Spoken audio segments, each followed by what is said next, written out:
Making the world a better place is an intricate puzzle, and piece by piece, the women and men of Rotary have worked hard to fight hunger, promote literacy, and move the world toward peace.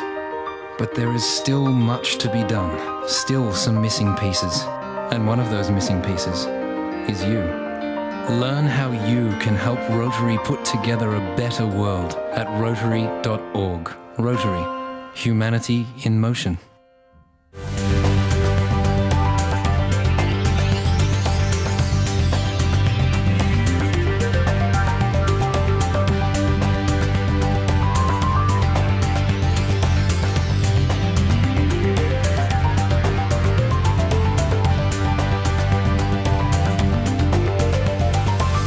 Hi, welcome to the program. I'm Keith Doolan. In This Is Rotary this week, we talk to various charitable organisations that have benefited from the work of Rotary. We'll also talk to Olive Brown, who's had support from Rotary over many years.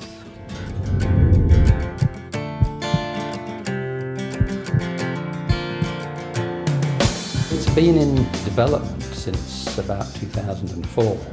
But it's really only been operating for a couple of years. It took us quite a while to get all the money and everything ready to do this. We had to buy the building, the building had to be all changed and everything, so there's quite a long lead in. So it's about 2 years it's been going. Right from the start we presented at many Rotary meetings, and each time we presented at a Rotary meeting something would happen. Sometimes they gave us money, sometimes they gave us help. For example, at one of the Rotary meetings I showed them the plans of this building and said, I know how this building needs to be developed. And a man came up to me afterwards and said very kindly I was wrong. He was an architect and he would do all that for us because he did know how it should be done. And indeed he was one of the Rotary people who started things off. They've also helped us demolishing the building, taking the chimneys out and rebuilding it. And most importantly, they've had collections for equipment. We need lots of equipment to run a place like this. And lots of small pieces of equipment, all of which are quite expensive. It's very clearly, without that sort of help, it wouldn't have ever got going. I mean, it's been the community support that's been most important, and that's where the majority of our supports come from. And indeed, Rotary's been a very large part of that. There was a time when we were speaking at a Rotary meeting every few weeks. Like I say, there was always something positive came out of that. Sometimes in terms of money, often in terms of services, all of which we needed vitally to get going and to keep going.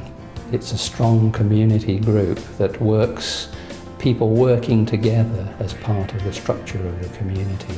I mean, it's intrinsically New Zealand for it to have this sort of community structure that supports the community and works with charities and often with young people in ways that no one else will or could.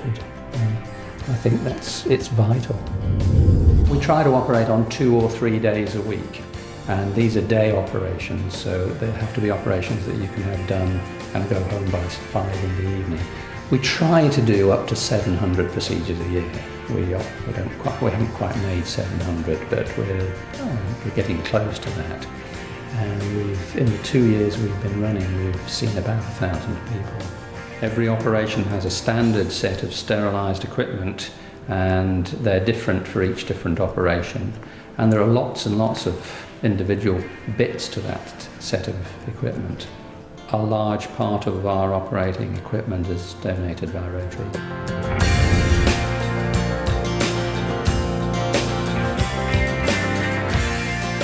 My name is Michael Gorman and I'm the Christchurch City Missioner.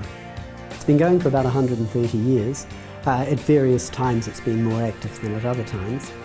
Certainly over the last 40 years it's been very active. I've been City Missioner here for about 5.5 years, so I'm just a newcomer. Rotary has consistently been supportive of the mission, and it's done that in terms of donations to various funding crises that we may have had, but it has also taken on activities that they do year after year.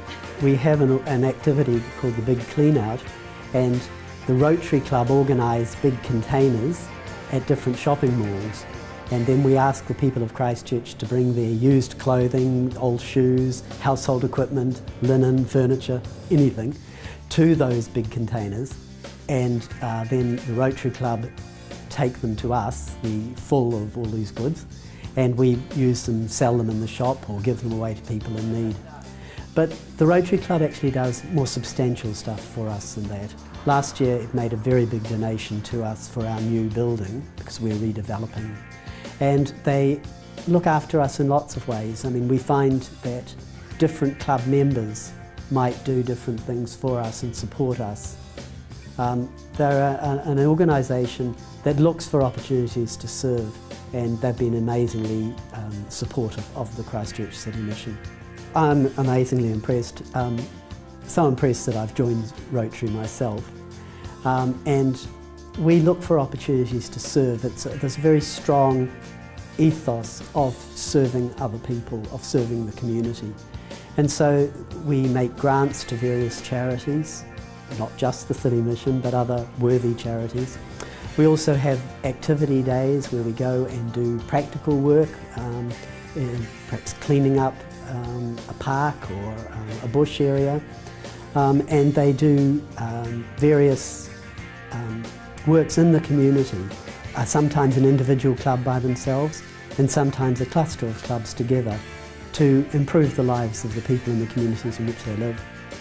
City Mission needs 3.7 million a year to operate, and that's a lot of money to raise, and clubs like the Christchurch Rotary Club and the other Rotary clubs in Christchurch help in that regard. They also help in bringing food to our food bank, and they also help us by raising awareness of the work the City Mission does too.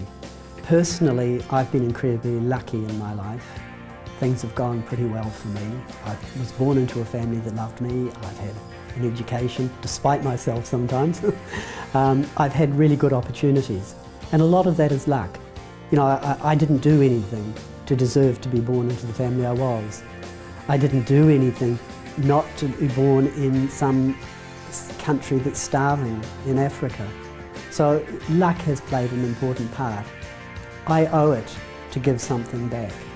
I want to do that. I want to do that because we're all brothers and sisters under the skin, and we need to help each other.